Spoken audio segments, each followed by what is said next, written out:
They just fall off. Ready? Yep.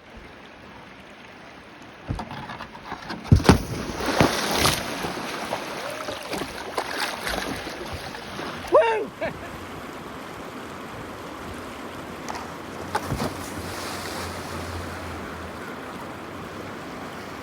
You okay?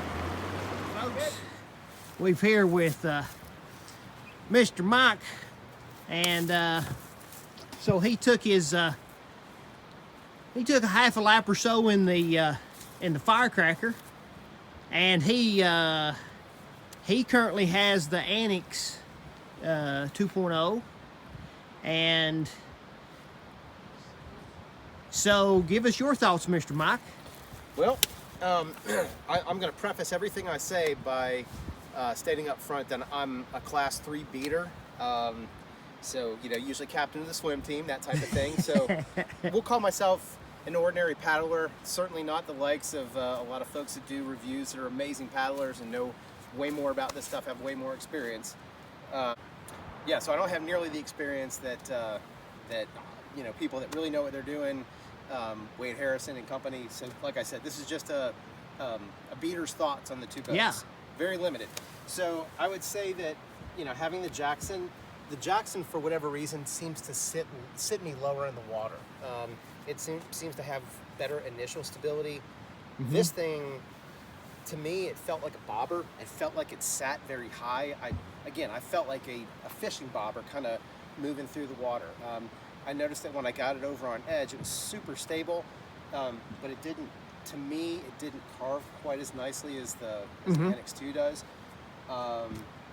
Both really great boats. I really like them, but they definitely feel different. And again, you know, like I said before, my experience is limited, so this is just kind of your everyday dude's thoughts on the two boats. So if you look at the bottom, How did you find surfing the Firecracker? It wants to surf everything. That bow definitely does exactly what they claim it does.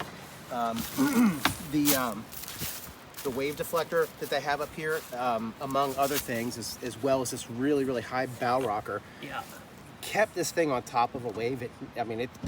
I think you really have to try to pearl it. I know a lot of people would be like, yeah, duh, dude. But it seemed to surf very high. The same way, to me, it felt like it paddled higher. Keeping in mind that both of these boats are mediums. I'm like 5'9", 175 pounds, and you know, got a little extra insulation, that kind of thing. So, but I mean, I really, really like the boat. It's just, it has a very different feel from these two. And I'm guessing, please point this out if I'm way off, but I'm guessing it's got a lot to do with the edges and the chines that are here. Yep. Versus a rail. That's correct. These rails, they seem for me to dig in. Yep. But when I watch you paddle this thing, you paddle this like you don't even think about it. So you carve perfectly. You know, you're getting into eddies, you're peeling out eddies just perfect. So you don't have to get this one over as far. That's correct. To engage the rail, whereas the chine on this one, you actually have to get it up a little more, and that's why you feel higher. Yep, that was definitely my experience. If you're not willing to commit and trust that secondary stability, it seems a little bit squirrelier. But when you do get all the way over, I felt like that's when it really bit. How'd you find it rolling? That was a snap. Yeah. It was a snap, and you know, I mean, I'm a guy that doesn't have the greatest combat roll. I have one, but Well, we're swimmers, so yeah, exactly. You know, we're the swim team. So this is from a swimmer's perspective,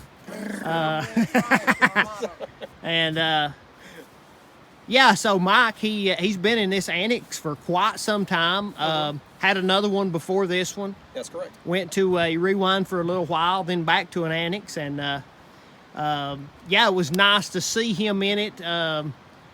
I rode his Eskimo. I will say this, I would not have an Eskimo, but that's just me. That thing was painful. Yeah, we had to grease you up to get you in there, man.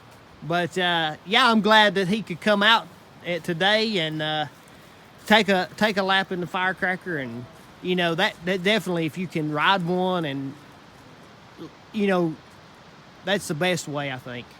I would say that this, to me, this has the Jackson for me, because I've owned other Jackson boats, is a little more predictable.